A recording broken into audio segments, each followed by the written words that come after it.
How do you fundamentally put a footprint in the sand around who you are? How are people going to know you? You should be asking yourself, is my positioning in this world about my business and my leadership? You can develop that in what we're going to be talking about today. The title and the cover. Oh my God. Yeah. So important. Some guy had gone in the back of the room and just taken an ugly orange color and wrote "Never Eat Alone" on it. And so that ended up being the cover for Never Eat Alone. Don't think of a book as this crazy Mount Everest thing that only special people do. Think of a book as your heartfelt ability to sit and be contemplative about what really matters to you, who you are, what do you want to project to the world. It's a forcing mechanism, an accountability mechanism to focus on your brand and what you have to say to the world. Keith, welcome to Moonshots. It's great to have you here, pal. Any conversation with you is a blessing. Thank you. Let's jump into this conversation, which is for entrepreneurs, for CEOs, for thought leaders who've never written a book but want to write a book. Our goal here is in service to them, teach them how do you write a New York Times bestseller, maybe how do you write a #1 New York Times bestseller. Each of us have written one of those. And the question of, does it really actually matter? So let's actually start with that. Do you think it matters that your book is a New York Times bestseller? Let me wind this back a second. Okay. I think it's a little different positioning. One is that I think it's important that everybody write their book. I don't care if you publish it, because what I'm about to suggest is that you writing your book is you putting a footprint in the sand around your brand. What matters to you? What are you trying to tell the world? You talk about an MTP, right? I think everybody should manifest. And again, the way in which one, quote, writes a book is the same way as in which you develop your positioning, your thought leadership, your brand, right? So if any CEO out there, you should be asking yourself, is my positioning in this world about my business? Is my positioning around my leadership? Is my positioning around whatever? You can develop that in what we're going to be talking about today. So whether or not you're shooting for the New York Times list, or whether or not you want to see your book on Amazon, it's kind of irrelevant, because what we're really talking about is how do you fundamentally put a footprint in the sand around who you are. All right, so let's dive into all these parts, which is how do you decide what book you're going to write, and then how do you write, and then how do you get it published, and then how do you promote it, and how do you get on the list, and does that list really matter? And I think your point is right. It doesn't matter if you're a #1 New York Times. It might matter for you as an ego to be able to claim that. I mean, let's not take it away from me that I've gotten one. So I don't want to, say that it doesn't matter at all. You have one too. Well, you just have it in partnership. Yeah, I got to #2 twice, and then I had Tony Robbins as the master promotional engine of the world. What we're about to tell these folks is you use any leverage you can, right? So it doesn't matter. You've got a #1, I've got a #1. And has it changed our lives? Absolutely not. Yeah. At the end of the day, you write a book for a number of reasons, and let's talk about that, because I think it's important for folks to realize. I mean, you said the first one, right? Developing and promoting your brand. How are people going to know you, right? So for me, when I wrote Abundance with Steven Kotler back in 2012 and got in the TED stage and gave that opening keynote, it really was a pivot moment for me, right? And I became Mr. Abundance, and all of a sudden good news was cool. And then we'll talk about a second reason, not in this podcast, but later, but you don't make money on the book or the book advances. You make money on? You make money on speaking. Speaking, yeah. Right, and the tipping point for you, Abundance was a big success. Yeah. But the TED Talk, we should talk about that when we get to the second half of our work together today, which is going to be speaking. Yeah. But the TED Talk is instrumental too. It was. And the value of that. And does it matter if you're on a TEDx talk or on the TED main stage? And we'll talk about that in our second podcast we're going to do, which is on how to build a speaking business. But I agree. Go back to why do you write a book? So if I'm talking to any of my clients, I coach executive teams. Right. And a number of my clients, I also ask them, I said, do you have a book in you? And I'd say half of them say yes, and the other half say not interested at all. The ones that say yes, I put them through a simple exercise because I'm curious why they have a book in them. It's interesting because some people have a book in them and it has nothing to do with their workplace. It's because they're a Christian and they believe in financial success for the underprivileged, and they want to write a book about being a Christian and having financial success. Right. I get surprised sometimes by whatever somebody comes at me, what really matters to them, just like when you're trying to design somebody's MTP. Sure. Right? But then there are others who are like, I have no interest at all. And when the ones who say I have no interest at all, I push them a little bit. And I said, well, how do you represent yourself to your employees? How do you represent yourself to the world? How do you represent yourself to your shareholders? Who are you? Yeah. What matters? Yeah. And I said, let's think about writing a book. Now, a book to me starts with the simplest thing in the world, because most people see this Herculean effort of, Mount Everest that they someday have to climb. No, you don't. You don't even have to get to base camp.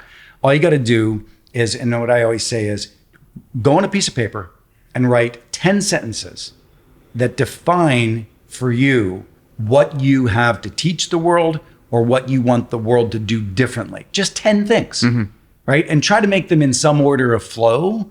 And what would those be? And then what you do is you write those 10 things and then show them to a few friends and talk about them, have a dinner about them. Sure. And then once you muse on that with somebody else, then go from 10 sentences to 10 sections with 3 sentences. So sort of flesh it out a little Flesh bit. it out a little bit more, 3 sentences. And then show that to a few friends and get a bunch of musings back. And then maybe you get to the stage where you write 10 paragraphs. By the time you've done that, you've started to structure both what you think you have to share with the world and what the world resonates with, or at least the people who have a sense of who you really are, what they resonate with. Once you get to that, I think you've got the bones of what is most important, which is starting to structure your what you have to share in the world.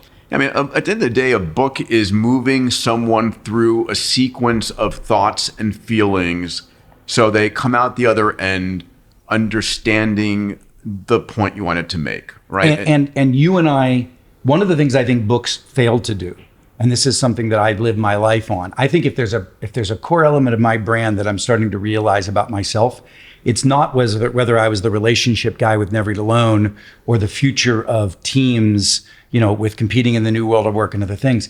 I think at the core of my brand is something very different. It's high return practices. I'll explain what I mean by that. Please. I had remember Pocket Coach? Yeah, I remember. I was an investor. That lovely failure of $6 million of loss. It was a great idea. It was a great idea, and it still remains a great idea. And the idea was that there was extraordinary things we all needed to not just learn, but to do differently. Yes. So if you different habits, rituals, practices. And by the way, like Atomic Habits, it proved it's amazing a great success, book, right? Yeah. But my idea was, okay, if you read Good to Great, you would know what a great leader is like, but would you really know what to do? So my idea was I was going to go and take all the great books. Originally, the book was called Pocket Coach. And the idea was that I was going to take all the great books, turn them into practices, so that along with the book, you would get dosed practices on an ongoing basis. And what I found, interestingly enough, was that there were basically no practices in most books. Yeah. There were a lot of concepts. There were a lot of learning. There were a lot of inspiration. There was a lot of ideas, a lot of storytelling. But the what you fucking do day to day differently, what are the practices and they weren't there. All of my books are practice-based. Yeah. And that's just my brand, right? My brand, I think, if anything else, it's a highly practical, practice-based Well, for those who don't know you fully, I mean, you began as a Fortune 500 executive. You were CMO at Starwood Hotels. Deloitte, And then at Deloitte. And today, I view you as what Tony Robbins does for individuals, coaching individuals, you do for executive teams, right? You come and coach teams for high performance. Right. And there's a lot of practices, a lot of this is how you get to that end point. Yeah. And I agree. I mean, a book where I can learn something and it changes my behavior, right, is really but that important. And I wouldn't say that. Yes, that's my brand. But there are others where you read a book and you're inspired. Or entertained. Entertained, right? So all of those are good. I just want to suggest that the key to your success as you start to think about this is these are the questions you should be asking yourself. You should be asking yourself, is my brand what?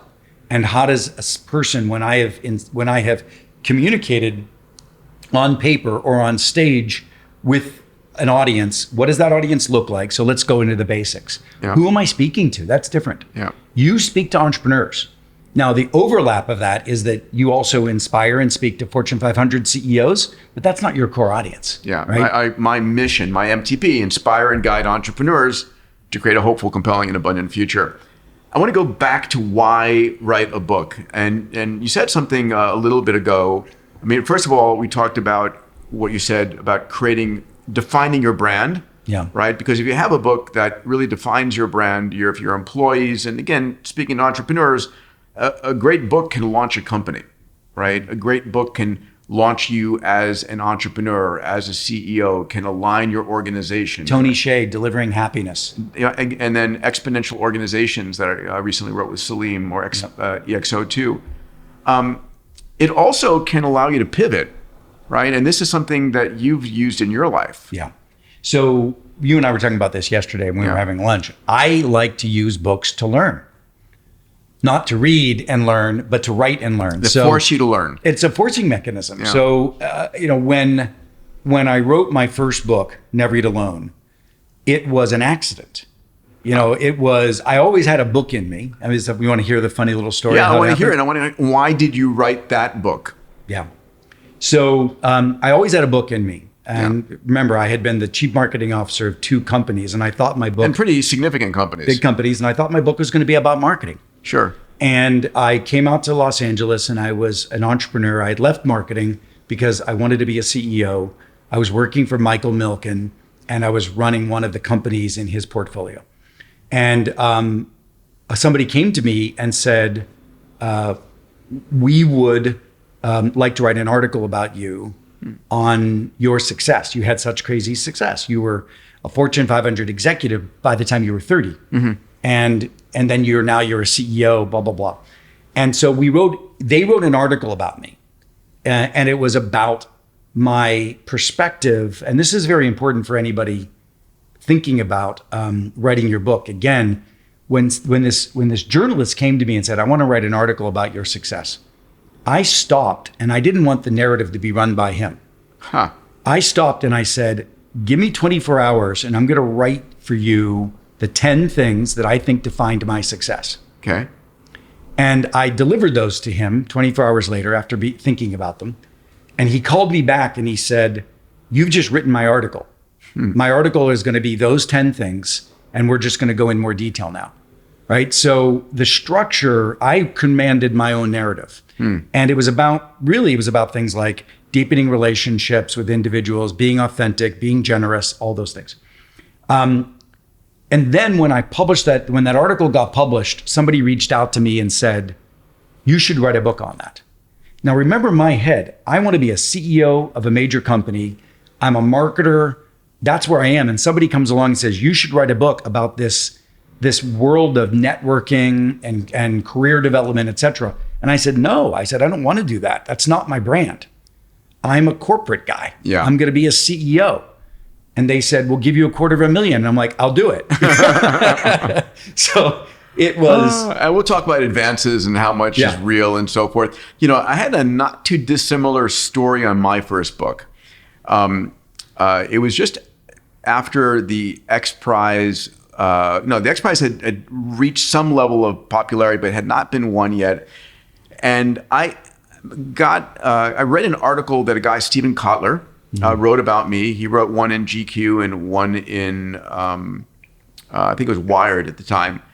And when I read this article, I was so enthralled by his writing, not what he said, but the way he wrote was so incredible. I did something unusual. I called him up and I said, Stephen, would you give me writing lessons? I want to learn how to write like you. And because the book I had in me was I wanted to write a book about space, right? I'd been a space cadet for 20 years. And it was like, I'm going to write about the future of humanity in space and this and that. And so I took writing lessons. I wrote a book proposal on space, didn't go anyplace, and I put it aside. And then here comes 2009, and I am at Singularity University in the first year. And I'm having a conversation, I'll never forget, with Neil Jacobstein and with Ray Kurzweil about the idea that technology was turning things that were scarce into abundance. And the that word abundance just grabbed me. And I started thinking about that, and it became so powerful inside me. I called up Stephen and I said, Stephen, you and I are writing a book together, and it's going to be called Abundance. Right. It was like that committed. And lo and behold, I got $250,000 advance that I split with Stephen, and Abundance. Which is very difficult to do coming out of the chute on a first book for anybody. Yeah. I mean, so just to Stephen, manage expectations. Stephen, who had people. been a writer, a successful writer, was getting like 60K advances, and but it was our partnership, and sometimes someone who's got a wider reach and someone with writing skills. And we'll talk about, do you write with somebody on your own Let's with actually a ghostwriter? segue. I know that's probably in the sequence later, but let's use this as a moment. Neither of us would have had the success we had in our first books if it wasn't for an extraordinary writing partner. Yes. I just want to note that. So there's two ways to think about this. One is, if what you're writing your book for is to document your positioning and to put a footprint in your brand and further explore it, fine. But if you're going to put things out to the world, there is a skill set called extraordinary writing, which is rare. Yeah. And I would never have had Never Eat Alone as a success if it wasn't for Tal Ross, who was my co-writer. Right. And similarly with Abundance, you wouldn't have had the same if it wasn't for Stephen. I'm an incredible storyteller, and as good as ChatGPT is today, it just doesn't come close. Maybe GPT 5 or 6 will come close, and we'll talk about that a little bit later. So I just think it's important to note that neither of us believes that you do everything alone. Yeah. Building the right team, and we'll get to that later. But I just wanted to note how important it was. You don't have to think. I would imagine it would be daunting for most people to think of writing a book. You don't have to write the book. You have to be the quarterback. You have to be the leader of the book. And there's a whole set of assets that you'll be leveraging to make that happen, which we can talk about in a moment. But I want to get over that hurdle. Yeah, and you can write with a co-author where you're both named as the authors. You can have a ghostwriter who comes in and interviews you and writes the book in your voice. And just on that, I'm intrigued by your thought. So Tal and I had an extraordinary writing partnership for Never Eat Alone. And by the time these days, I always make a habit of making sure that the person who's writing with me is on the cover. Yes, 100%. Always. And the reason I do that is because I want them on Saturday night, when they're trying to decide, do they have an extra glass of wine or do they turn to the book? Yeah. If their name is going to be on it just with mine, I think it's important. And I don't think an author loses anything by sharing the cover. Yeah. And so Abundance was written in my voice, first person voice and so forth. And then Stephen and I had continued our partnership in our second book, Bold, and our third book, The Future's Faster Than You Think. And those were jointly voiced books, right? And at the end of the day, it's been incredible. You will, if you have a co-author, it's a very intimate relationship. We used to joke that we were each other's lovers, in terms of, because we'd be up at 5 a.m. writing for 2 hours. Yeah. And it's, you go deep in that regard. We'll talk about, writing styles. So why write a book? Brand, build a speaking career. Learning and curiosity. I think launching your business, you talked about speaking as a business, but you're right. Right now, ironically, I've written 4 books. Yeah. None of them are on the subject that I actually make my money from. I make my money coaching executive teams. Yeah. And so I am now cultivating the 20 years of work in a new book around high-performing executive teams. And that book will be out next year. And it's going to be important for the business that I have, which I have had for years, to take that business to scale. So is there any other reasons you write a book? Like I said, there are people who have a book in them about something meaningful I think in the world, right? When Abundance came to mind, it's like it was bursting from me. Yeah. It was like I had no other choice. I had to write that book. It was like something that was new and true, and and you sort of using Peter Thiel's, what's your thesis that you think is absolutely true and no one else agrees with. When you feel that sort of that feeling, getting it out in a book can be a very powerful means. So, for me, I love your process and I agree with it. When I start sitting down to write a book, it is outlining the argument flow in terms of the chapters.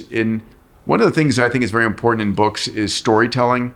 Yeah. I think that books that are really engaging, we as humans, we receive and we communicate information in terms of stories. Yeah. And so when you open a chapter and it is a compelling story about an individual, it's very different than just a bunch of data. Yeah. Yeah. I have helped many of my friends write their books. Yeah. Peter Guber is a dear friend of mine.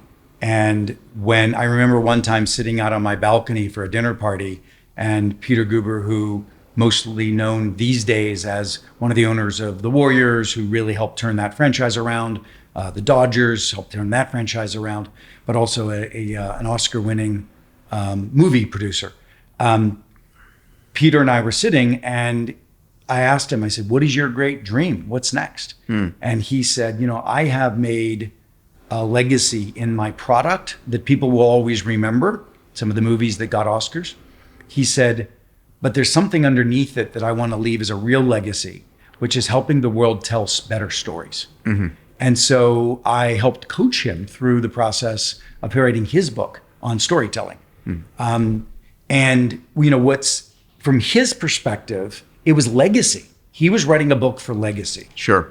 And he did. We helped get that to be a #1 New York Times best-selling book. Peter doesn't lose in anything, whether it's a pennant, an Oscar, or a #1 New York Times best-selling Another book. reason to write a book is to tell your side of the story. Ooh. Right. So Paul Allen writes The Idea Man, which is his side of the Bill Gates, Paul Allen, Microsoft founding, right? Yeah. And so that's interesting. I think righting a wrong or telling your side, because a lot of times the person who is the most vocal stories out there, and a book is a way to provide a consolidated approach to that, data-backed approach. So now that we have hopefully what we've done at this stage is we've helped our listeners awaken to the idea that maybe they should have a book in them. Yeah, I think everybody can have a book. Right. What does it take, and how do you do? What kind of commitment?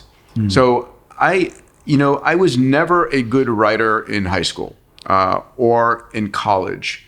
My love of writing actually developed later in life, and I actually love writing. I get up. I'm excited when I wake up before my alarm because I have extra time to write in the morning, and I write almost every single morning, first thing in the morning, where I'm super clear. Still today, and it's either writing a blog or writing, and I'm always working on multiple books. So right now, we just published EXO2. Peter's Longevity Practice is coming out next, and then with Cheo, Rose Washington, who my head of research, we're going to be putting out a book which is the follow-on to Abundance. And then there's a book on mindsets after that. And so I've turned it into a day-to-day activity, and I'll write for an hour.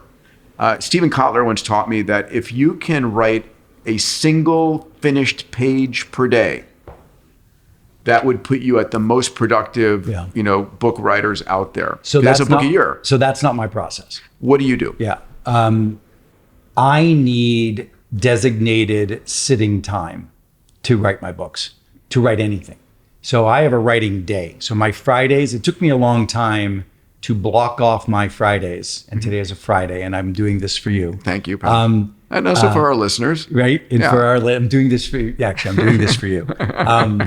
But the Fridays are my writing days. Yeah. So my team knows that they're not allowed to block my Fridays for anything other than my writing. Yeah. And I got to get into a writing groove. I can't just go grab an hour to write. Yeah. My head's not there. Yeah. And I got, maybe I've got more monkey mind than you do, but I've got to get quiet, in the groove, focused, and ready to really think and iterate. That's just me. I totally love the idea of, doing it for an hour every day. And if that works for you, that's great. Yeah. But I block the time. The other thing that I think is really important. But can I ask, when you were an undergrad at Harvard, you were writing then? Yeah. So I was an undergrad at Yale. Yale, I'm How sorry. dare you, right? I'm thinking of Eric Pulier, who was at Harvard. I was Harvard Business School. Harvard Business, okay. But no, when I was, it's interesting. Maybe a little bit vulnerable, revealing. So I grew up kind of thinking I was smart until I went to Yale. And then everybody there, because I had not gone to the kind of schools that all these kids had, because I wasn't literate and I hadn't been, steeped in the literature, I didn't feel smart. And as a result, it really stymied me a bit. I didn't think I was smart enough.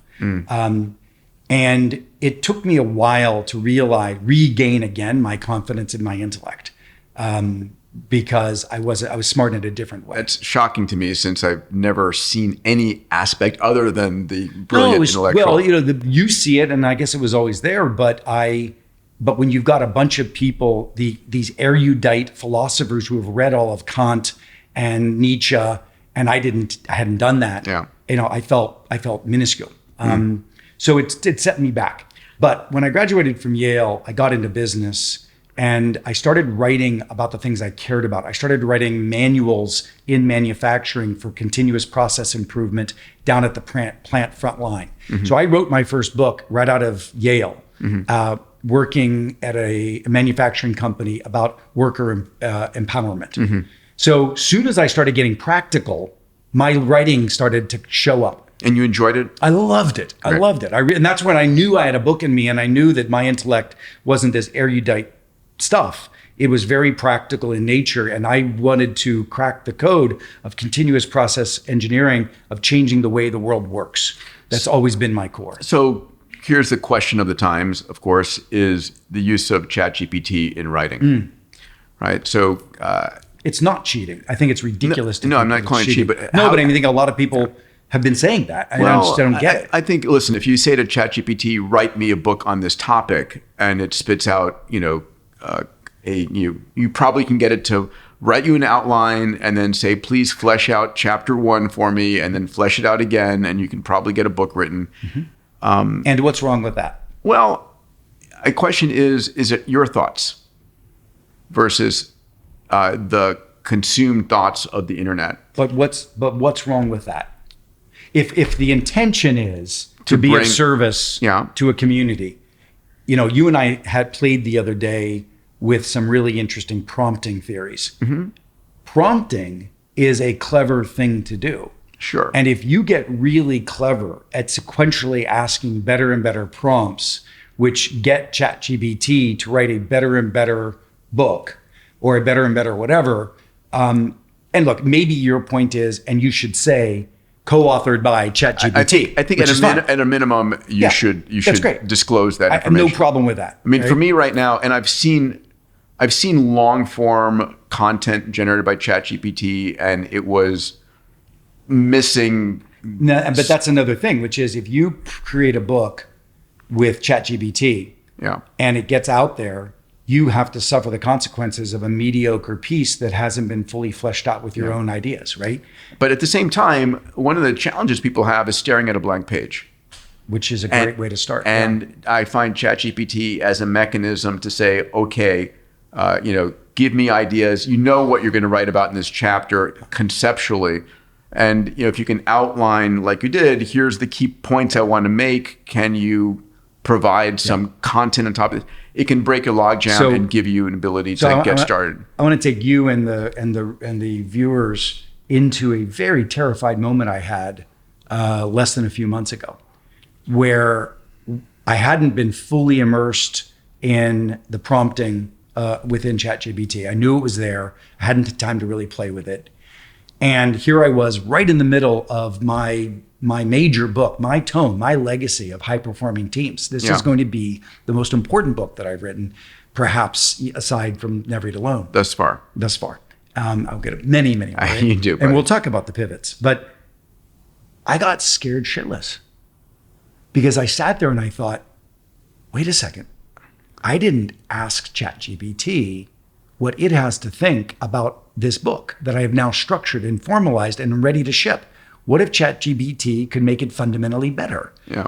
I'm feeling castrated by the fact that I didn't co-author it with ChatGPT. And it scared the shit out of me because I thought, damn, I've done an injustice to the world to publishing my tome without the universe of all writing in it as with my partner of ChatGPT. Fascinating. And so I put a pause in the book. Yeah. I said, we're not publishing the book. We're going through a rewriting process that will think about, remember and here's something I did the other day. I just said, I'm all about high performing teams. I always thought, well, what would it be if I had actually read all the great works of philosophy, not philosophy, but of psychology, Freud's great works, etc. So I started asking ChatGPT, what does Freud have to say about high performing executive teams? And it gave me some very interesting stuff. I said, what does Jung have to think about high performing executive teams? And then I asked more questions. And it made me realize there is a body of knowledge that I can give to my readers that was not there before. The way I think about it is, as a writer, as an entrepreneur, as an executive, you only know how to think the way you know how to think. Yeah. And having ChatGPT in the conversation can give you massively different perspectives. And especially if you prompt it properly and saying, take on the mantle of Freud. I'm an author trying to write about this. Yeah. How would Freud look at it? And then the ability to prompt it and say, make it more compelling, make it more data-driven, make it more whatever. I had played with this idea by talking to a bunch of shrinks over the last 5 years about their perspective on executive teams. Barely. And in 3 hours, I got this deluge. And then I started doing the same thing. Like I chased after the woman who was the coach for the women's soccer team that won the nationals. I got to sit with Coach K, asking him questions. So then I did a whole separate thing about, successful sports teams coaches, right? So all of this again is powerful. Now the question you were asking is ChatGPT and book writing. I think they're going to be massively integrated. So the question, so listen, at the end of the day, if there are, 10x or 100x more books going out into the market because it's easier, right? Because an individual can now use AI to write their book, the question becomes, what distinguishes your book? And is the future of books going to be this, hardcover or soft cover or digital? Aren't those two different questions, right? They are. Because I think at the core, how you differentiate your book from other books, obviously the quality is going to be important. Both Abundance and Never Eat Alone were extraordinary books. And they had viral appeal such that when somebody read them, they wanted to pass them along. Yeah, the number of times I've heard, and I'm sure you have, I bought 100 copies and gave it out to all my teams. That's all I've been doing is getting your book out, and I've been doing it for 20 years. Yeah. So there's that. You got to write a great book, and we know that ChatGPT will write a mediocre book. You've got to write a great book. But then the next question is the brand. Peter Diamandis has how many followers? Keith has how many followers? As a result, our books get seeded into the world in a different way. Yeah. So if you really want your book to differentiate, then you need to build a media company. And you and I were talking about this the other day. You need to build a media company around who you are. Now, your media, if you want your book to inspire your employees, which is perfectly fine. And a great purpose for a book. Then you probably don't need a media company. Yeah. If you want your book to have ripple effects around the world and change a state of the universe, then you probably need a media company associated with it. Yeah. I'm super passionate about longevity and health span and how do you add 10, 20 healthy years onto your life. One of the most underappreciated elements is the quality of your sleep. And there's something that changed the quality of my sleep. And this episode is brought to you by that product. It's called 8 Sleep. If you're like me, you probably didn't know that temperature plays a crucial role in the quality of your sleep.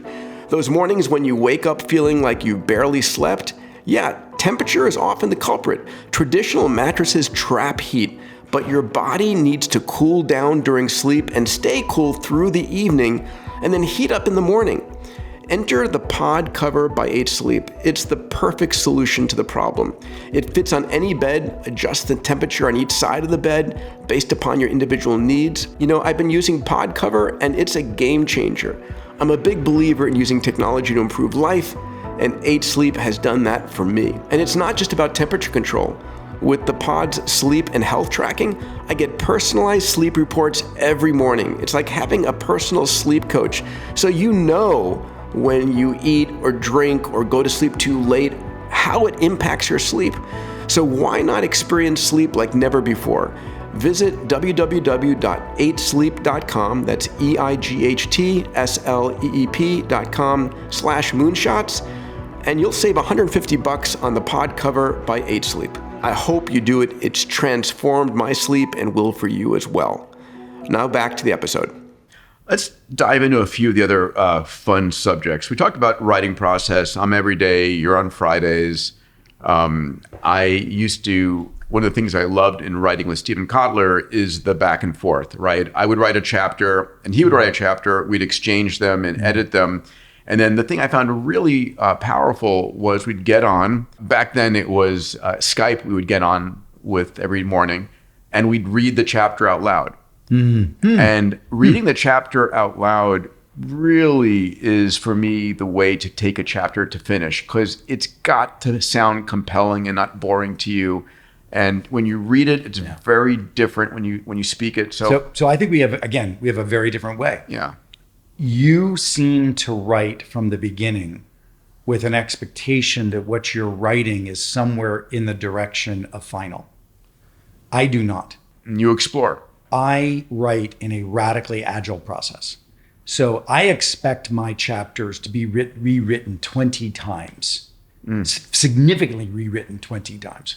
So first thing, as I said, I did is remember, so think about how I'm writing books. I'm writing 10 sentences to 10 paragraphs, right?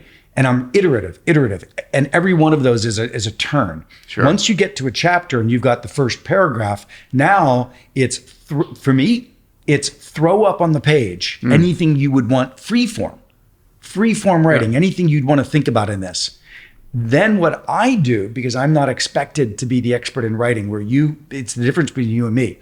You went out and said, teach me how to write. Mm-hmm. I went out and I said, Tal, write this, right? So I abdicated the need to be the writer. I have a writing partner. So my job was to throw the stuff on the page that I think was important, and then recognize that my writing partner knew how to read that and restructure it. So that's the way I do it. And I think that's what Tony Robbins does too. You were saying he speaks to it. He doesn't even write it. Yeah, when Tony and I wrote Life Force, it was an unusual process to say the least. And we had like 5 or 6 authors on the book, right? And it was, I wrote my own chapters and rewriting, but Tony works with a team of writers that will shape what he says and put it into content. Let's talk about how you go from your idea to getting a publisher and a publishing deal. So did you have a literary agent when you went out with your books? I have. I've had 3 literary agents over my 4-book trajectory. Okay. And my first one was exceptional. One of the things that I look for in an agent is somebody who cares about the content. And my agent number 1 and my agent number 3 have all been richly interested in the content and hands in the content. In fact, my first agent sat with Tal and I for many days in his office in New York and helped combat and structure you and remember beat their up. name? I don't remember my first agent. I don't think he's in the business any longer. Yeah. But I do remember the other ones. Yeah, I had John Brockman as my agent. John's great. John's amazing. His son, Max Brockman, has taken over Brockman Inc. at this point. Yeah. And I met him at TED, and he approached me one day. He says, when you're ready for your book, contact me. Yeah. And then I did on Abundance. It's interesting, right? So an agent will typically take a fixed percentage of the deal. And so they're motivated, and that percentage can be like 10, 15%. Oh, higher, I think. 20%? 20, 25. Yeah. Okay. And they're motivated to get the maximum advance from a publisher.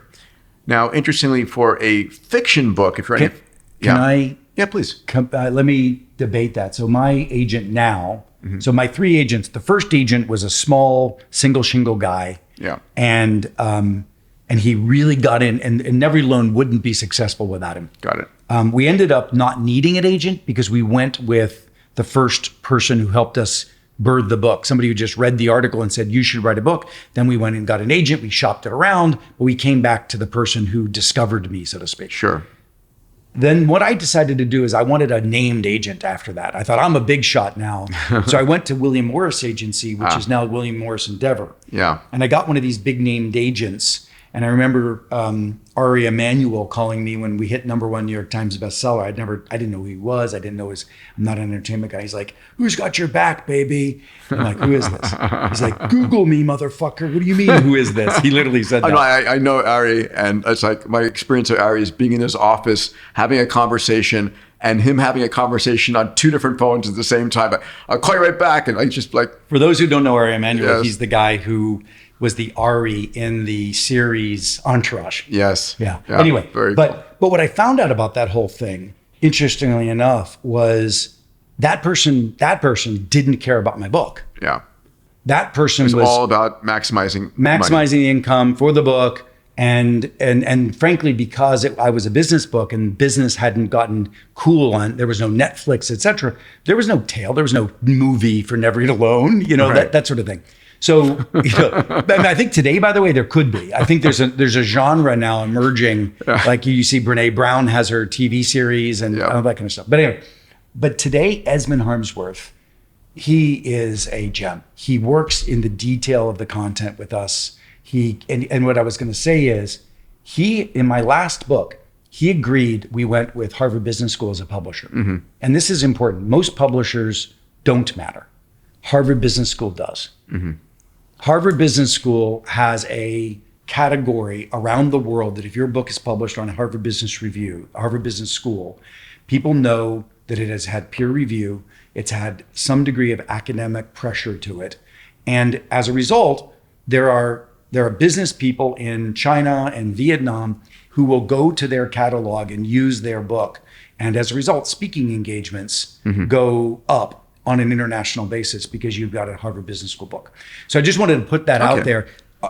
Esmond took probably $250,000 less on that book because he knew long-term it was better for me to have a Harvard Business School book. As compared to if Simon & Schuster exactly. Right. Yeah. So a few data points here. So a literary agent is not necessary, but if you've got a great literary agent, they will maximize your income potential and so what John Brockman would do is he would have an auction.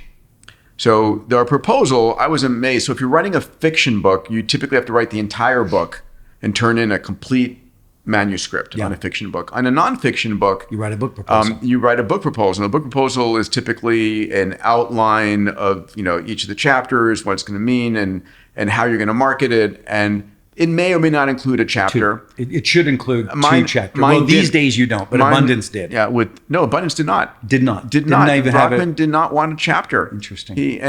So he went it out to bid, and Simon & Schuster won the bid for $240,000, which was like, wow, it was like an amazing amount of money for me back then.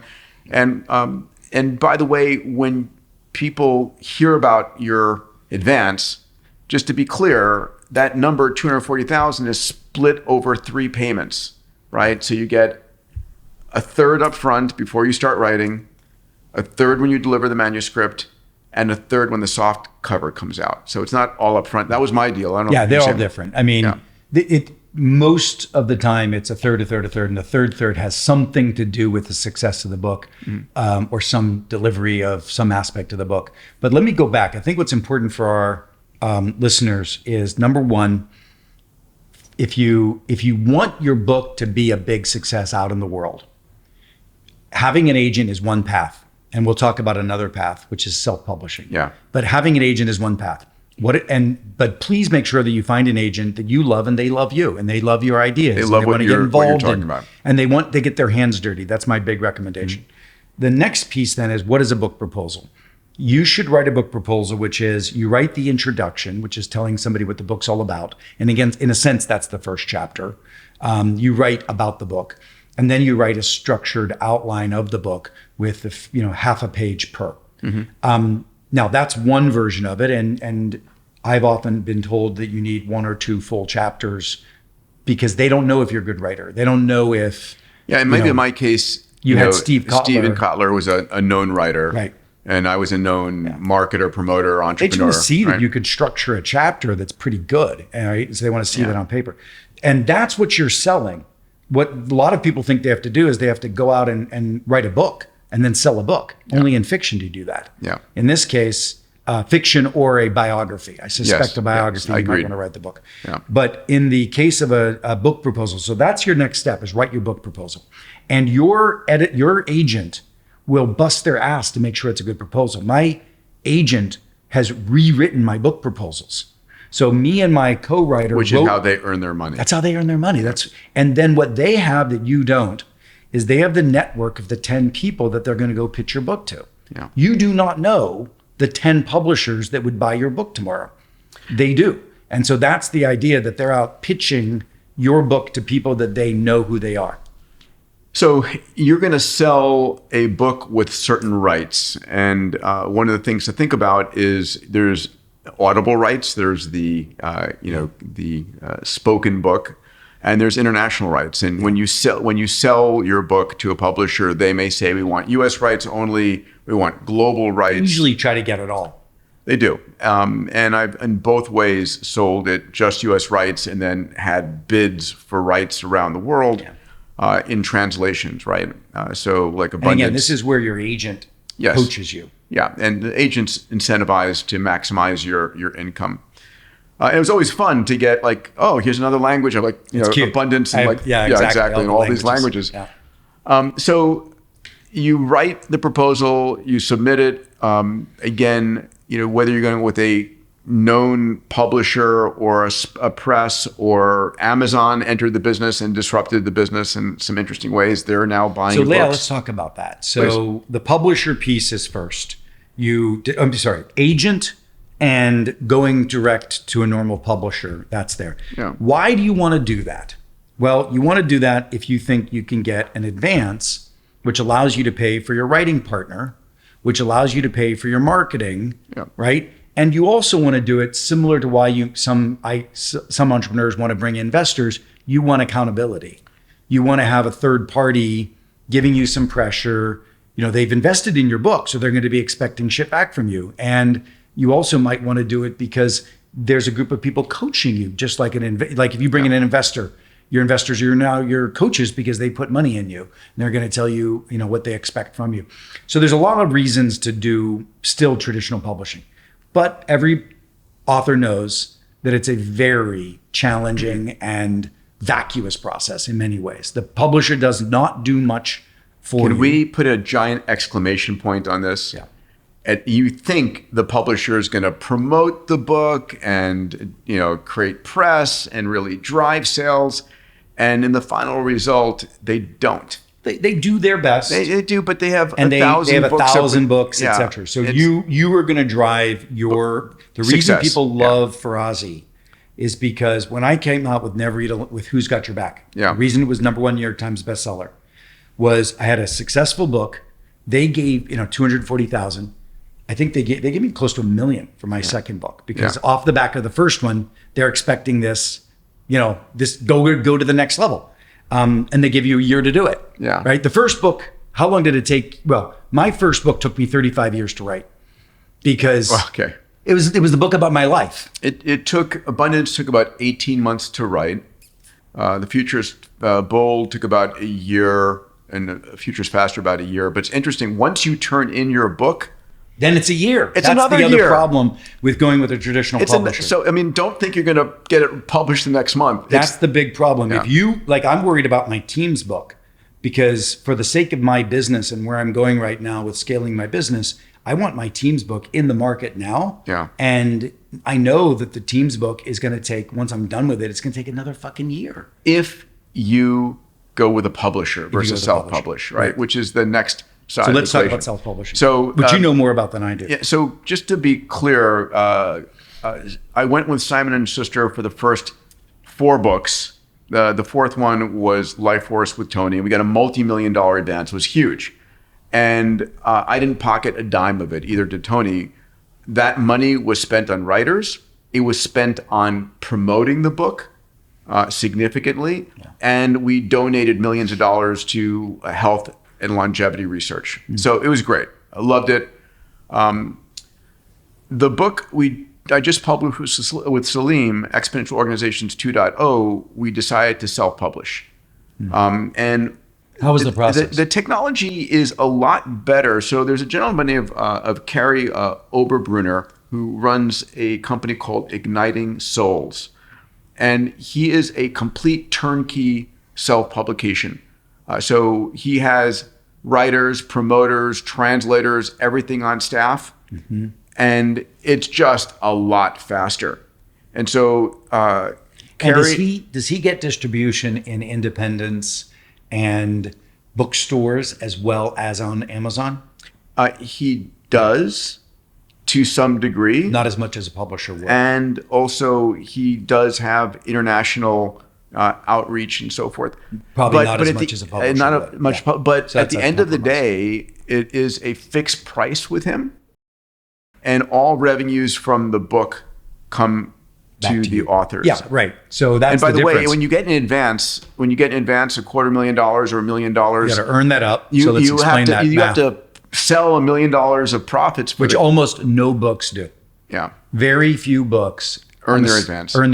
Did Abundance? Yeah. Abundance. So all the books have so far. Yeah, and so did mine.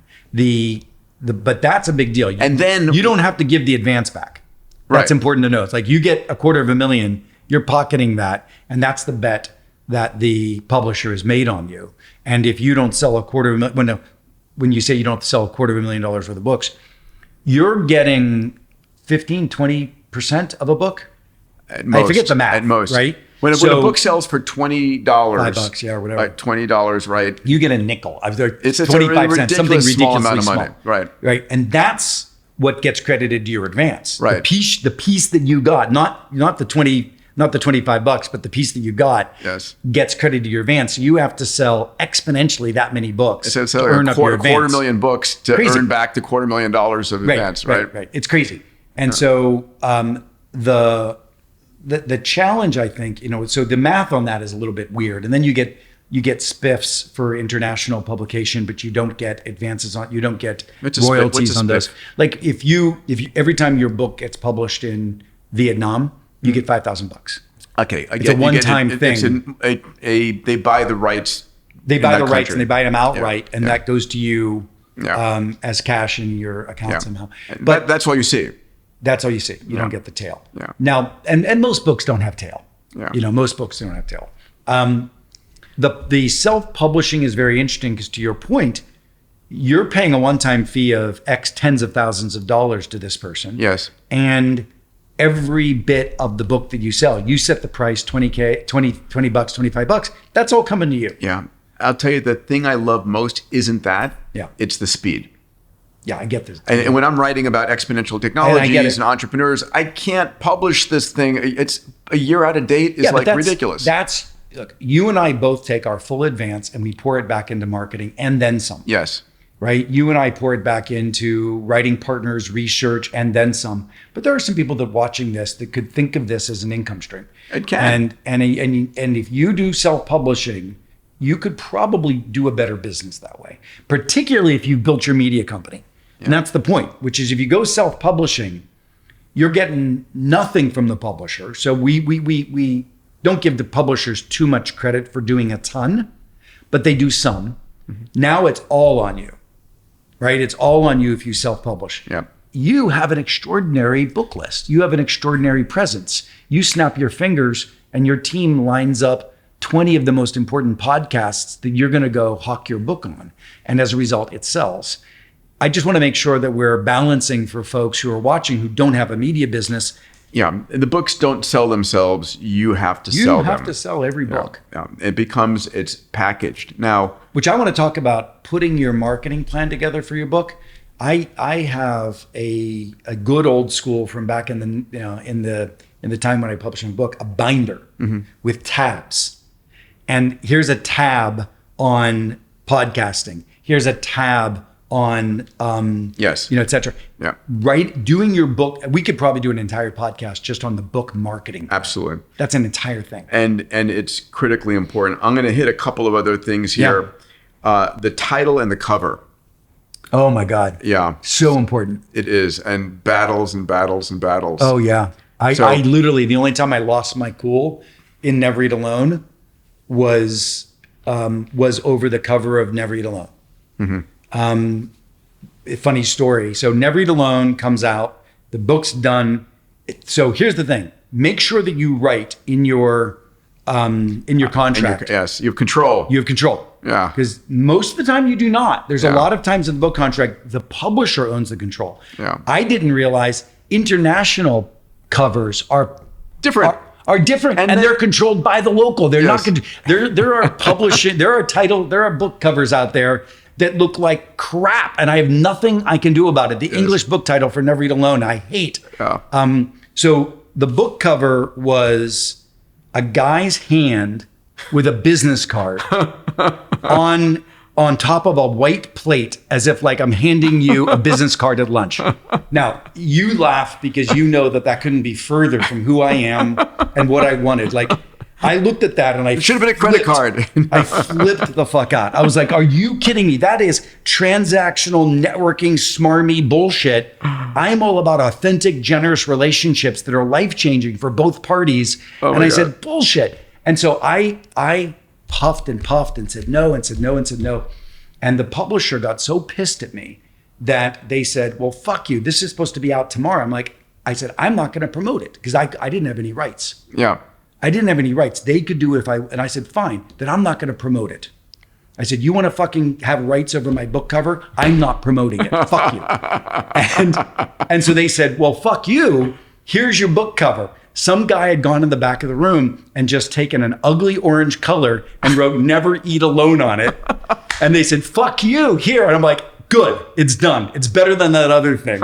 And so that ended up being the cover for Never Eat Alone. That's hilarious. Yeah. So I basically I fight over or spend countless hours on the book title and then on the imagery on it, because it's like, it's like if you think about when it's the movie poster is the same example, right? You've got like one image and like one statement to capture people's attention. Yeah.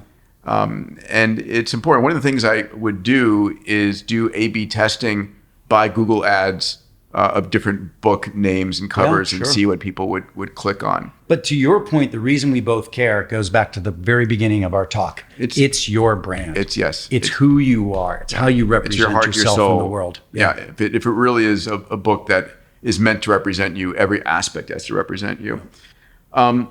Let's talk a little about the marketing. So to get to a New York Times bestseller list, I'm going to give some numbers here that my team researched. So right now, to get onto the New York Times bestseller list, not to get to number one, is you have to sell between 5,000 and 10,000 books in your first week. That's the current rough number. I would be surprised that that's enough. Okay, but it's just on the list, right? And so there's many lists. There's fiction lists. There is nonfiction lists, there's children lists, there's monthly lists. And by the way, when people say I've got a best-selling book, there's 1,000 lists out there. We're in the Wall Street Journal, USA Today, all of that stuff. It's funny. I was looking at somebody's bio the other day. I had set up a call with somebody, and I was looking at their bio, and it said bestseller, and when I finally got underneath it, it literally was nothing. Yeah. It was one day on Amazon, they had hit the top 10 of their category, which might 6 and by the degrees way, lower. You could be in a subcategory of atomic physics as part of physics, and you were part number of science. 3 on atomic physics within, and that. So I think what's important is we spend a lot of time, and both of us have spent a lot of time sweating this idea of our bestseller lists. Yeah, and I would argue it's very ego driven. Yeah. And the question is, does it matter? I mean, at the end of the day, one of the realizations I had a while ago was I'm never going to put on the book #2 New York Times bestseller, right? You're either on the bestseller list or you're #1. But you even just said it right now. You didn't even say New York Times. You just said bestseller list. Yeah. So I really think the answer is, if you don't hit #1, none of it matters. Right. Because you will always be able to say bestseller with some moderate degree of integrity, because you're not putting a predecessor. You're not saying Wall Street Journal bestseller or USA Joe's Today. blog bestseller, right? You could probably say that you're a best-selling author no matter what. In some subcategory. In some subcategory with some degree of integrity. And if you're not #1, then you probably doesn't matter. And then just look at the net present value of the energy that you and I put into being #1. Crazy. And the favors you and call it. And the money and the favors, etc. I just don't know that it's worth for those who and the likelihood is like nothing. But for those who want to go for the gold ring, let me hit a few data points and please add to them. So if you want to hit #1, the number of pre-sales are probably in the 50 to 100,000 in the first week. Yeah. To get somewhere on the list, the number is 5 to 10,000. You might be number 10 on the list. You might be on a secondary New York. And this is the New York Times, which is for some reason the list everyone cares about. Well, let me also suggest that I have seen people get those numbers that you're talking about and not make the list. Yeah. And the reason they don't is because the New York Times finally has an arbitrary ability to say, I don't trust your numbers. Right. I think that you don't have the pedigree. I mean, there is no open algorithm there. Let's repeat that. It's editorial. It's subjective. Yeah. It's not objective. You can hit those numbers and not get in the list. And one of the things they also do, if you look at the list and you see a double dagger next to a book, it is, if you look at what that means, it means that this book reached the number of sales, but it was in a fashion that doesn't represent public interest. It was some individual got tens of thousands pre-sold to their friends, which is what you do to get on the list. Yeah. No, I think where, by the way, I want to hear more about this double dagger. Yeah.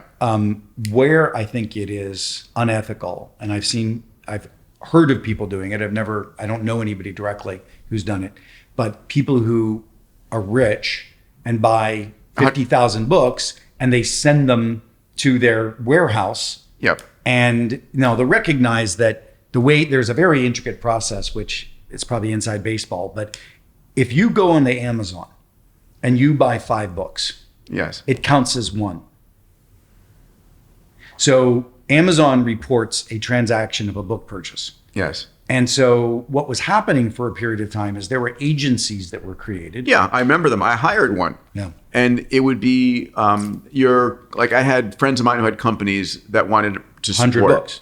And they would buy 100 books or 500 books, and the agency would take the money, right, would buy the books individually and ship them to the employees of the company. Right. Which, from that, I actually don't mind that. Yeah. Because that feels a degree of integrity. There are 100 people getting your book, right? Now, they didn't individually buy it. Their boss bought it, but they're getting your book. I'm talking about people would buy 50,000 books, go to that agency and have it shipped 50,000 times to people who never got the book, right? So that's, I consider low integrity. Yeah. And there were some people that got caught doing that and some articles written about them. The challenge is that the only way you get to tens of thousands of sales in the first week is if you're, President Clinton, or if you are a famous actor and it's on the shelf and people know you and they want that inside story.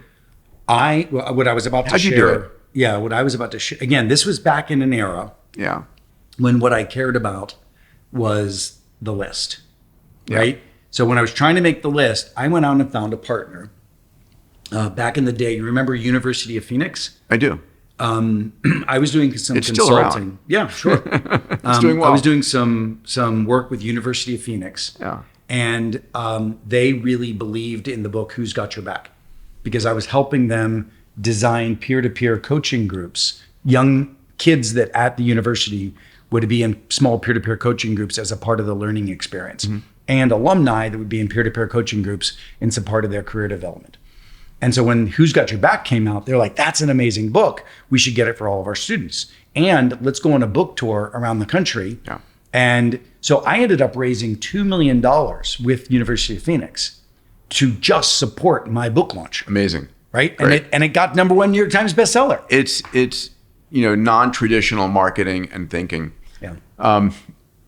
That's fascinating. So that's the point, which is book marketing isn't just your advance. It's not just your own money. It's partnerships.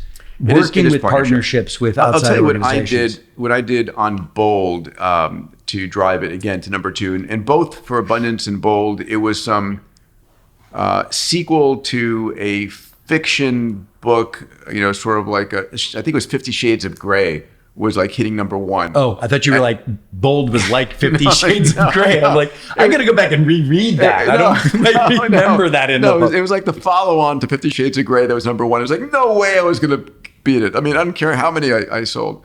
But what I did with Bold was I did something unique and interesting. I went out to my community, and I had built a community through Singularity University and through X Prize. And I said, I'm going to create a program. It was called the Vanguard program. And I said, I'm looking for 200 members of my community who are going to go out and sell 100 copies of the book. Yeah, that's great. And if you do that, I think Gary Vaynerchuk did something like that recently. It was a big deal. If you do that, I will give you an invitation to come and join me and Ray Kurzweil for a day to talk about exponential technologies at Singularity University, either by remote viewing or in person. And it worked great. And so I had a small army of people who cared deeply about exponential tech and entrepreneurship who went into this. So that was an interesting thing to do. Yeah, I want to pause on that because I feel like that philosophy, which is, I think if you are really going to go big on a book, you need to think of yourself as a movement leader. Yes. And if you think of yourself as, again, there's a difference between you doing it all yourself and a movement leader. Movement leaders realize, there they go, I must follow them, for I am their leader. That was the Gandhi phrase, right? You need to marshal volunteers. Yeah. And as a movement leader, I start to marshal volunteers in the writing process.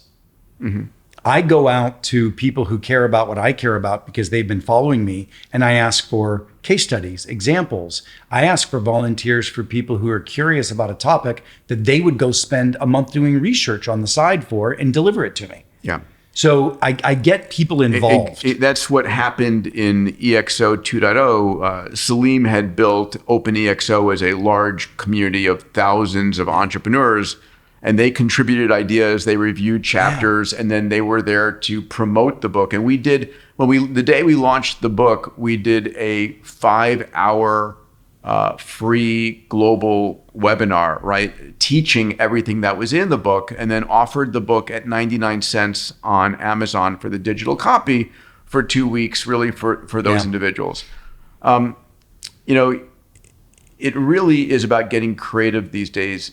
And you have to care about the book content because you're going to spend a lot of energy. It's not a financial transaction. No. It's something that represents your heart and your soul. Let's talk a little bit about a lifetime of book writing. You and I have done that now. We both started and we keep going. You seem to have these short, agile sprints of writing book. A book might take you a year or two to be done. I have a long tail perspective. I've been writing one book now for 10 years. And need some help? I have had help. I've had lots of help, but it's a pivotal book for me. And I'm not worried about publishing it right away because to me, it's about the learning. And I keep rewriting it and I keep reworking it. And I'm not ready to let it go into the world yet. But it's a beautiful ongoing learning path that I've had with 2 writing partners. Yeah. And so I just want people to think a little differently about it. And the other thing I want you to think about is the pivots. So when I wrote Never Eat Alone, it was serendipitous. there was an article about how you had your career be so successful. Would you write a book about how other people can be successful? Sure. Never Eat Alone, about networking relationships. Great. But that's not what I wanted my brand to be, right? All of a sudden I had this amazing success of a brand around networking that I was actually pushing away from. Because in my head, my friends were Peter Diamandis, who was a thoughtful scientist changing the world. My friends were my CEO friends who were changing major corporations. I didn't want to be the networking guy. Yeah. And so I never captured the momentum of Never Eat Alone. I feel that you had a trajectory that if you held on to that, could have been game changing. Yeah, in different ways. I mean, it would have been different. I mean, this was back at a day pre Tim Ferriss. Yeah. This was a day pre. You could have been the ultimate podcaster from day one. All of those things. I chose not to. I had to let go of space, which I had spent 25 years developing all the relationships, building companies there. Yeah. When I switched over to exponential tech and sort of abundance thinking. And it's really about constantly reinventing yourself. Right. Which is a fun thing to do. Yeah. And that's what I've done with my books. Yeah. So if you look at my books, and it's interesting because I may now come back around to that self-help space. Mm-hmm. It's a space that I abandoned at a time when my sense of self and ego and other things didn't want to be all in. I didn't want that to be my brand. I wanted to be respected by presidents and CEOs and thought leaders. And you are. And ironically, I am, and they still respect me for the networking thing. Yes. I mean, I've helped presidents build their networks during campaigns. And it's ironic that people want to keep pulling me back into that core. And I had fought it for a while. Hey everybody, this is Peter. A quick break from the episode. I'm a firm believer that science and technology and how entrepreneurs can change the world is the only real news out there worth consuming. I don't watch the crisis news network I call CNN or Fox and hear every devastating piece of news on the planet. I spend my time training my neural net the way I see the world by looking at the incredible breakthroughs in science and technology, how entrepreneurs are solving the world's grand challenges, what the breakthroughs are in longevity, how exponential technologies are transforming our world. So twice a week, I put out a blog. One blog is looking at the future of longevity, age reversal, biotech, increasing your health span. The other blog looks at exponential technologies, AI, 3D printing, synthetic biology, AR, VR, blockchain. These technologies are transforming what you as an entrepreneur can do. If this is the kind of news you want to learn about and shape your neural nets with, go to Diamandis.com/blog and learn more. Now back to the episode. So you're going to get to a point, your book is published, you get the galleys, you're going to go out there and look for book blurbs. Yeah. Right? So what's a book blurb? A book blurb is getting someone on the back of the cover who has some notoriety to say, this is a great book, buy it. Right. Which probably the author has written and handed to the blurber. And it is 100% what happens, right? I mean, yes. Yes. It's like you don't actually send them the full book and say, can you read it and give me two sentences. People do. They do. And nobody does. So when someone asks me for a book blurb, if I know the person, I will do it. I will still ask for a summary of the book because I'm not going to have a time to really just slot it in and read it. And you just want to make sure it's not weirdly. And what's its purpose? And then how does it connect to me? Right. And then I will say, then write me 3 or 4 draft blurbs and I'll modify one. Right. Are you abundant with your blurbing of other people's books? Because I know some people, I'm not going to say their names, I am, but they are very stingy with it. And then there are others who are very abundant. In the middle someplace. I have been careful not to just accept everybody, but there are those people who I know through Singularity or X Prize who I respect. But I'm not that stingy with it. Yeah. But I probably get 100 requests a year, and I'll probably accommodate 20. My view is I don't get the stinginess because it's not like any human will have seen the 10 things that you've blurbed. Yeah, I just want to make sure it's authentic for me. Yeah, right? Authenticity in that regard. So you get the book blurbs, you get your book jacket, you get your final hard copy, and you're going to have a launch event of some type, which used to be in person. My first Abundance launch event was Steve Forbes threw me a party and Ariane Huffington threw me a party. And that was fun. Ari has the best book launches. She threw me mine too, right? And then you're on a press tour. Now, which, by the way, first of all, I think a book launch party is useless. It doesn't do anything it's other just than for makes you feel It's feel like good. a birthday. Yeah, it's like a birthday. It's like, party. hey, listen, do I have a party or do we not have a party this year? Well, I'll have a party. Okay, that's as important. As the Don't spend any money. It's not going to drive anything. If you want to celebrate like a decade of work and your friends are there, have a party for that purpose. Right. And then you start your media. You start your book marketing. Yes. And at that eyeballs. point, it is eyeballs. It's getting on. NPR is probably the best thing you can get on. And that changes. So when Never Eat Alone came out, I had a relationship that got me on the New York Times, on the Today Show. And at that time, not Today Show? Yeah, Today Show, the morning TV show, right. Today Show made number one. That was it. And today, it's Oprah will make you a number one. Does it anymore? Well, maybe it used to. I mean, does she even have a book club anymore? I don't. We don't know. We got to be careful. We don't say that. I don't watch Oprah. I'm not sure. Well, I don't think she has a show anymore, Peter. Oh, come on, she's had Does to. she? Oh, well, we'll find out. Anyway. I don't know. Anyway, regardless, but the PR, But I think look. What are the categories? This is any media person. There's the newspapers, which do reviews, and I don't think they matter as much anymore, except for New York Times doing a review is a big deal still, I think. You've got the morning shows, you've got radio, which still has impact. Bob Pittman keeps reminding me, who owns iHeartMedia, how important radio is, and I really think it is. But I think the biggest issue are podcasters. Yeah. So it is, today it's going on a podcast tour. Yeah. It's really speaking about your book. And, people are like, I don't want to give it away. Bullshit. What do you mean? I mean, you want to talk about it as much as give everything away. Yeah. And then a lot of people will buy the book just to have it on their shelf so they can refer back to it. Well, you know what portion of books that are bought or read? Oh, God. What do you it's have a number? Less than 10%. What? Less than 10%. Wow. I mean, the reality is anyway, I'm not even going to go there. We're about to take this whole reason for watching this podcast and flush it down the toilet because no one fucking reads it anymore. Well, that's the big question. It's like, what's next for books? Well, I'll tell you what's next. And we did this with EXO 2.0.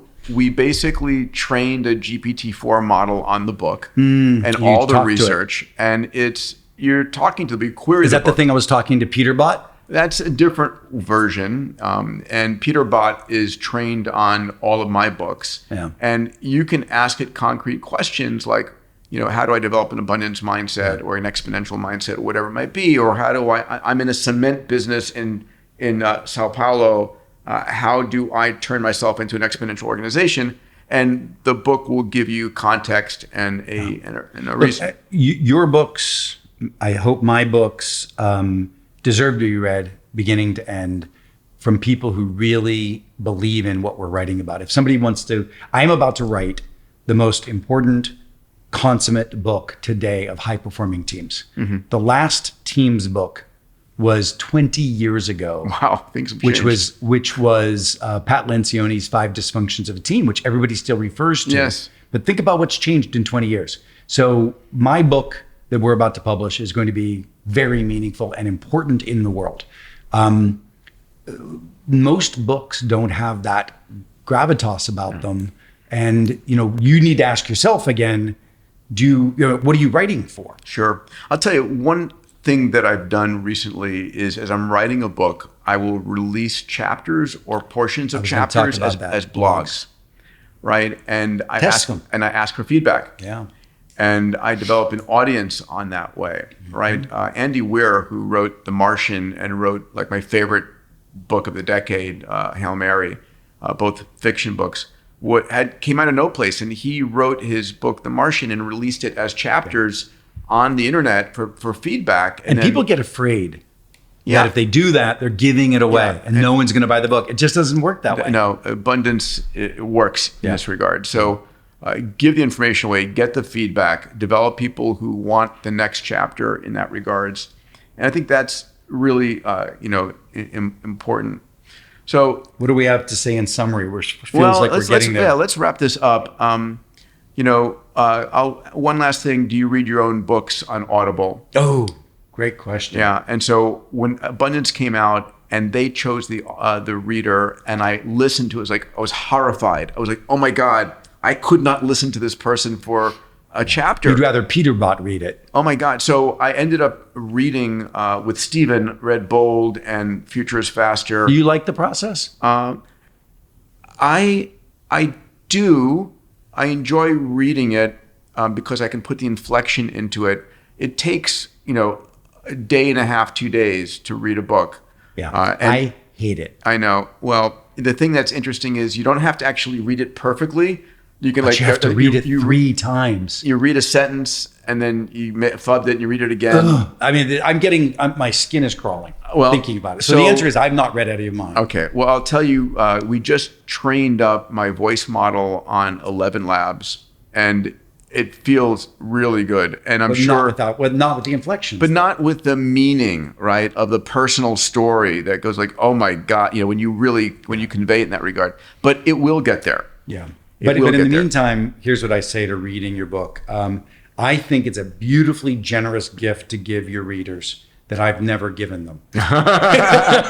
Because when I've tried, it drove me crazy. I said, okay, you know what? This next book, I'm going to do it. Yeah. And I sat there and I started practicing, and I realized I have 3 days of this ahead of me. And I said, no. But what I did do is I interviewed the readers. Yeah. So I got my publisher to give me 3 potential readers. Yeah. And I listened to all of them, and I found one that I thought was good. And then I had a meeting with them. Interesting. I said, listen, let me explain to you. I'm going with you instead of myself. I'd like you to understand why this book's important to me. I love that. I want you to understand, and I want to talk to you about some of the stories. I want to tell you, I'm going to tell you the inflection point that matters to me. I coached them. Yes, nice. And, I think it got better as a result of that.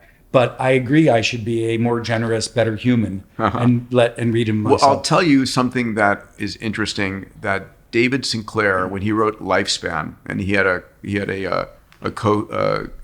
co-author on that, in between the chapters, not all chapters, but between the chapters, when on the Audible, there was a conversation between David and the author about the chapter, about the content of the chapter, like that was amazing and how fast it's changed, and that gave a level of intimacy. Yeah. So at a minimum, if someone else is reading your book, getting into an audio and recording, having a conversation with that person about the chapter. I thought about that. So we, of course, when I'm working with my co-writers, I had a co-writer that I did 2 books with. His name is Noel Wyrick, amazing co-writer. He was great.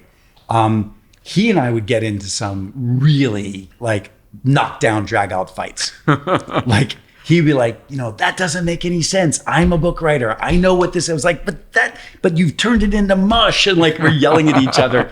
And I would sometimes just laugh. And I said, we've got to publish this as a part of the book, right? All the soup that, the ingredients that go into the soup that makes it. I think we will, by the way, see books that are written in this multimedia fashion, where the making of the book is all recorded. The filmed, even perhaps when they're together on Zoom talking about it. Imagine the richness of that. Sure. You've got the book, and then you've got all the stuff that went into it. I mean, it would be powerful. So, ladies and gentlemen, our next book writers here, Keith Ferrazzi, author of Never Eat Alone, Who's Got Your Back, Leading Without Authority, Competing in the New World of Work. Keith, which social media platform are you mostly active on these days? I'd say LinkedIn. LinkedIn is the right place. And it's at Keith Ferrazzi at LinkedIn? Yeah, at Keith Ferrazzi. Fantastic. But wait, before we can't just close. We can't? Why? We've got to say something poignant at the end. I thought we did. I don't know. We were just, no. Okay. Come on, we had an hour worth of poignance. Bring it in then. So both of us should give a reflective comment about the wrapper of the book. All right. So you want to do yours or me? No, you go first. Okay, that's fair. Don't think of a book as this crazy Mount Everest thing that only special people do. Think of a book as your heartfelt ability to sit and be contemplative about what really matters to you, who you are, what do you want to project to the world. And it doesn't have to be something that you're on deadline. It can be something that you evolve, but it's a forcing mechanism, an accountability mechanism to focus on your brand and what you have to say to the world. And then I would also recommend that you get a coach. Yeah. And that coach could be a co-writer or something. Yeah. So that you keep on and you work it through. And you get to the end. And you get to the end. Yeah. And you've got something for your legacy. And at a minimum, your grandkids will love to see. Yeah. You know, that was There's beautiful. my point. That was beautiful. Okay? That was beautiful. I felt the need to do something poignant. Your gave turn. birth to that. Understanding why you're writing the book is really important, right? I think the why is key. And I remember the difference between I'm going to write a book about space because I'm the space guy to, oh my God, there's this incredible truth in the universe about technology making everything more abundant and where humanity was going. And I want everyone to know about it. And the level of emotional energy that drove that was night and day. So hopefully folks listening can find that book inside them that really has this, we're emotional entities, right? You need that emotional drive. I found the book writing process incredibly meaningful and creative, and it's artistry. You know, it changed my life. Abundance as a book launched me in a brand new direction, as did Never Eat Alone for you. And at the end of the day, it's going to become easier to write a book, right? Use the tools. I think we had an interesting debate and discussion about using ChatGPT. Use the tools, but make sure that if you're using ChatGPT, that it isn't plain vanilla, that you're adding your own stories, that it is what is on the page there is meaningful to you. But at the end of the day, we're going to see a lot of books. And people say, I'm going to write a book to make money. Well, guess what? That's not where you make your money. You make your money in the speaking business, if that's what you want to do. And that's going to be the subject of our next podcast. We talked about you're on LinkedIn at Keith Ferrazzi, 2 R's, 2 Z's. And what if they want to reach you for have you speak or coach their executive team? Where do they go for that? The company is called Ferrazzi Greenlight. Okay. So go to Ferrazzi Greenlight and you can get in contact with us there. Awesome. Thank you, brother. This was fun. Always.